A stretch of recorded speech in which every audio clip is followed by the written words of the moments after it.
जैसे कि आपको ये क्वेश्चन आया define mod x plus three, mod x plus three आपको डिफाइन करने के लिए आया।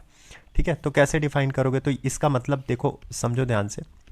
अगर आपके पास मॉड एक्स प्लस थ्री है, अब अगर आपके पास मॉड एक्स प्लस थ्री है, तो इस मॉड एक्स प्लस थ्री का मतलब क्या होगा? इसके दो ही मतलब होते हैं, अभी समझाया था। पहला मतलब ये कहेगा कि एक्स प्लस थ्री जो भी मॉड के अंदर लिखा हुआ है, जो भी मॉड के अंदर लिखी हुई चीज़ है, या तो वो greater than equal to zero होगा, ठीक है, और या वो क्या होगा, लेस देन ज़ीरो होगा।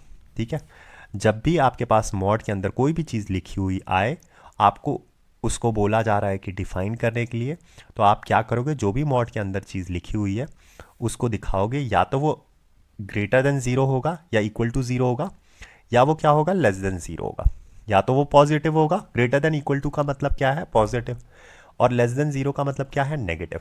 तो या तो वो पॉजिटिव होगा या तो वो नेगेटिव होगा। अगर तो वो पॉजिटिव हुआ तो एज इट इज़ बाहर निकल के आ जाएगा। ठीक है, कुछ भी नहीं चेंज आएगा, जैसा है अंदर वैसा ही आ जाएगा। लेकिन अगर x प्लस थ्री नेगेटिव हुआ तो वो जब निकलेगा बाहर तो मॉडुलस उसको अलग से एक नेगेटिव साइन देगा।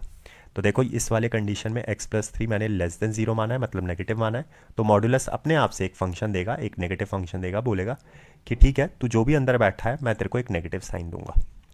ठीक है, क्योंकि तू नेगेटिव है। ये बात क्लियर हो गई, ये बात समझ में आ गया। तो अब यहाँ जब हम ये चीज़ लिखते हैं तो इसको हम यूज़ नहीं करते, हम इसको यूज़ नहीं करते, हम इससे अच्छा हम क्या करते हैं, टर्निंग पॉइंट थ्योरी लगा लेते हैं, या तो टर्निंग पॉइंट कर्व को यूज़ करते हैं। टर्निंग पॉइंट कर्व क्या बोलता है कि जैसे कि ये क्वेश्चन आया x प्लस थ्री, तो इससे अच्छा हम इसको अब हम थोड़ा सा और आगे समझते हैं। हम ये तो पूरा डिफाइन मैंने आपको समझाया, पर इसको लिखते कैसे हैं और बेटर वे में हम इसको ऐसे लिखते हैं, टर्निंग पॉइंट कर्व यूज़ करते हैं। टर्निंग पॉइंट कर्व का मतलब क्या है कि जो भी मॉड के अंदर लिखा गया है, जो भी मॉड के अंदर लिखा गया है, जैसे कि x प्लस थ्री है, इसको आप क्या करो, ज़ीरो से इक्वेट कर दो। ज़ीरो से इक्वेट करोगे तो x equals to minus three आएगा। मतलब माइनस थ्री एक ऐसा पॉइंट है जहाँ से कर्व मूव, मतलब मुड़ जाएगा, मतलब टर्न हो जाएगा। ठीक है, तो अब जब जैसी मैंने ये चीज़ लिखी x equals to minus three, मतलब मैं ये बोलना चाहता हूँ कि जब मैं डिफाइन करूँगा फंक्शन को तो मैं यहाँ पे x equals to minus three से बोलूँगा।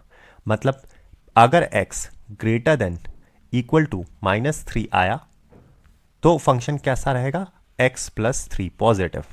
मतलब अगर x greater than equal to minus three आया, ये बात यही तो है। अगर मान लो इस वाली बात को मैं ऐसे लिखता हूँ, ये वाली बात देखो, इस वाली बात को जो फर्स्ट वाली बात है उसको मैं कैसे लिखूंगा, इसको मैं अगर लिखता हूँ, इसको सॉल्व करता हूँ तो प्लस थ्री उधर जाएगा, तो x इक्वल्स टू क्या आएगा, greater than equals to minus three.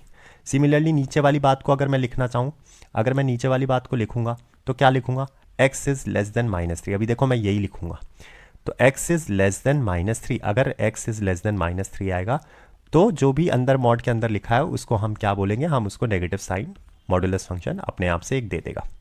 मतलब x plus three minus of x plus three आ जाएगा ब्रैकेट। ठीक है, तो ये जो चीज़ है, जो हम इसको एक स्टेप और सिंप्लीफाई करके लिखते हैं, वो हमने यहाँ पे लिखा टर्निंग पॉइंट कर्व से। कुछ नहीं करना, मॉड्यूलस को आप जीरो से इक्वेट करो, x की वैल्यू निकालो और फिर ग्रेटर देन और लेस देन, मतलब अगर x बड़ा है माइनस थ्री से तो आपका पॉजिटिव आएगा वैल्यू। सेम चीज़ को, इसी चीज़ को लिखिए, देखो, और अगर x less than minus three है तो नेगेटिव आएगा। क्या इतनी बात क्लियर हुई? अभी और क्वेश्चन करा रहा हूँ, डोंट वरी।